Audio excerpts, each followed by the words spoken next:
Master Your Mindset Radio, episode 95.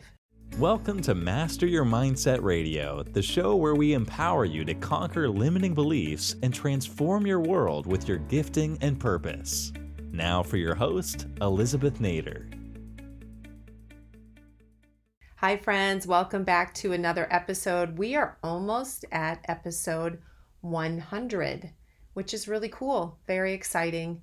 Very fun for me to know that I have stayed true to this podcast week after week, and I hope that you have been blessed by my small thoughts for the week to help you be a better person, to help you achieve more success in life. But we're coming close to 100. So if anyone has a special idea for who I should interview on the 100th episode, or maybe just a topic that I should tackle, send me an email. Let me know. Anyway, today we are talking about self-improvement, continuous self-improvement. I saw a quote that I just thought was so fun the other day, and it had to do with this topic. For those of you that live on the East Coast, you're familiar with I-95.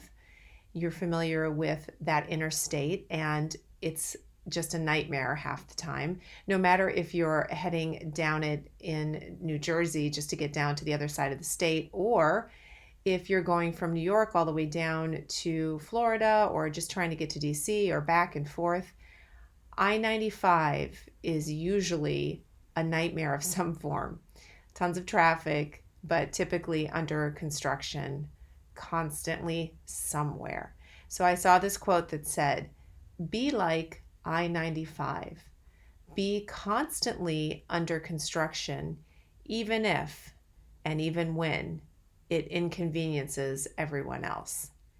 I thought that was so much fun because when you think about it, self-improvement, continuous self-improvement is not only important, but also not easy because it tends to not draw support from other people. It tends to make other people uncomfortable. Really, it's kind of a subtle thing, but people around you don't always want you to seek self-improvement because when you do that, it makes them feel uncomfortable for not doing the same thing. Or it requires that they stretch themselves to deal with the new you. So the kind of untold secret here of self-improvement is that you're not always going to get cheerleaders in your life saying, "Good job, keep going." I mean, certainly there are people in your life that wish you would improve in certain areas, but true self-improvement, which is a continuous cycle of looking at all areas of your life and reaching for something better and trying to be a better version of yourself, trying to deal with emotional baggage, trying to push yourself to meet new goals, deal with limiting beliefs, it doesn't always sit well with other people.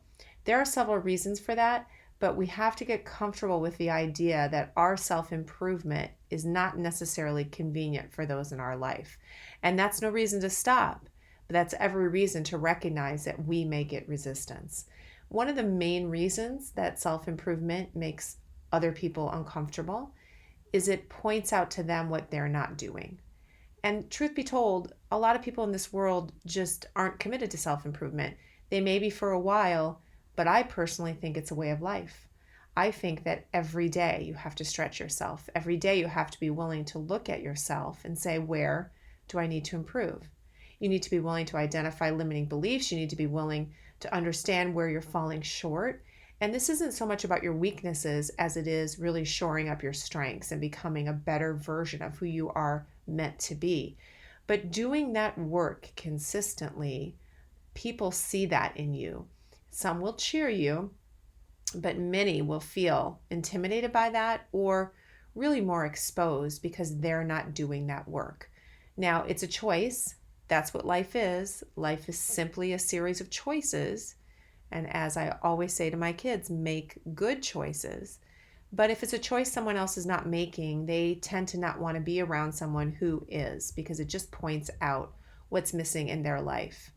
So know that going into a life of self-improvement and a commitment to continuous self-improvement, that it's not always going to make everyone around you feel great. Now, it's not something you should be shoving in their face. It's not something that you should be using ego or pride. about. In fact, you should keep it to yourself, but people will notice, because when you are committed to self-improvement, you change. You change for the better, and people notice, and they're either drawn to that and they ask you, what are you doing? Tell me about it, or they're put off by it. So as the quote says, be willing to keep doing this even if it inconveniences other people. So here's the other part of it.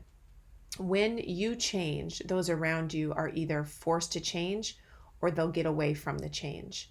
The nice thing is that hopefully the people that matter to you will see the change and it will force them to change. It's like a physics lesson. When one body changes, the one next to it, the one tied to it has to change as well.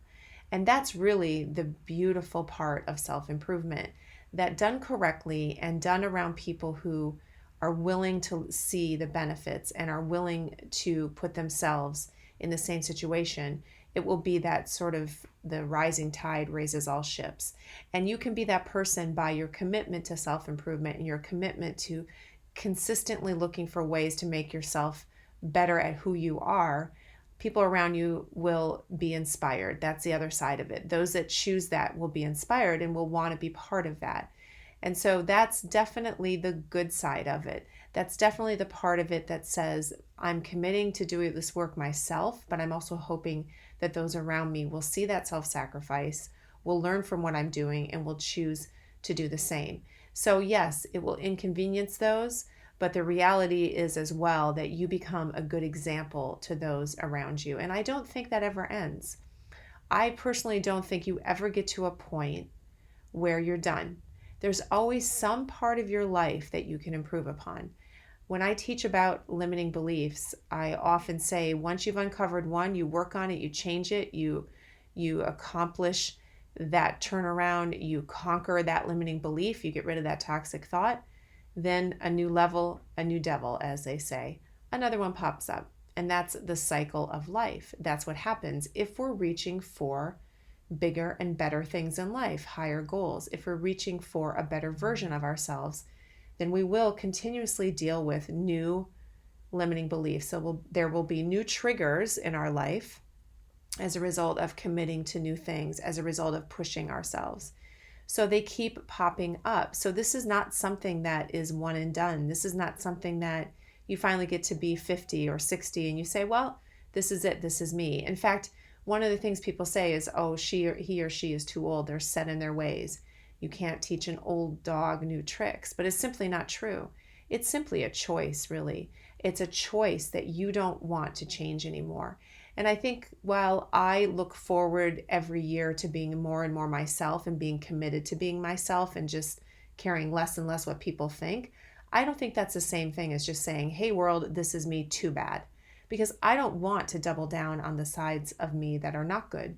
I don't want to force people around me to accept the things that they shouldn't have to accept just because I'm aging or just because I think I'm too mature or just too bad world, that's the way it goes. What I do believe is as I better myself and become more of who I was created to be, that's when I say to the world, this is me, love it or leave it, because I am doing all I can to be the best version of myself. And if that's not good enough for you, then it's your problem. That's much different than just saying, I'm going to do what I want, act like I want, be who I want, and you're going to have to accept it. So it's a subtlety, but it's very, very different. So we need to be committed to the side that says, I'm going to continually present the best side of me. I will continually work on self-improvement. And more, I will know who I am. And therefore, more and more, I will demand that the world around me accept me the way I am, even if it inconveniences others. Because if I look at myself and I look at my morals and I look at, my guiding light and my guiding principles, if I'm true to that, then it's not my issue. It's their issue if they are inconvenienced by my self-improvement. Let me leave you with one other quote, if you will, and it's actually comes off of Ruth Graham's gravestone. She was married to Billy Graham, and I went to his library in North Carolina, and they're both buried there. And I noticed on her tombstone, this is what it read: "End of construction. Thank you for your patience." Now that's a pretty cute thing to put on a tombstone. I mean, it's humorous, and I guess she had a good sense of humor, clearly. But her son tells a story that they were driving down probably 95, who knows where they were driving, an interstate, and that had been under construction, that segment. And apparently that sign, when construction was over, said, "End of construction. Thank you for your patience." Well, you can see her worldview was, while she was here on earth, she was consistently and constantly under construction. And it's true. And it's a good attitude to have, because that's who we are. We never really arrive. And we shouldn't, it's not a lack of satisfaction in life, but we shouldn't think that we've arrived so much that we are above improving any part of ourselves. We should consistently do that work, even if it inconveniences others. But you have to do it from your heart, from your guiding light, from your sense of what is good, what is right, and from an idea that you want to be the best version of who God created you to be. So be willing to be under construction. And when it's all over, you can say, "Thank you for your patience." Hope that helps you guys this week. Talk to you next week. Thank you for listening to Master Your Mindset Radio. Before you go, if you want to be part of a free online community of like-minded individuals for support, resources, and inspiration as you conquer your limiting beliefs and pursue your purpose, go to elizabethnader.com/community. That's elizabethnader.com/community, or search for Master Your Mindset Academy private group on Facebook. Looking forward to seeing you online.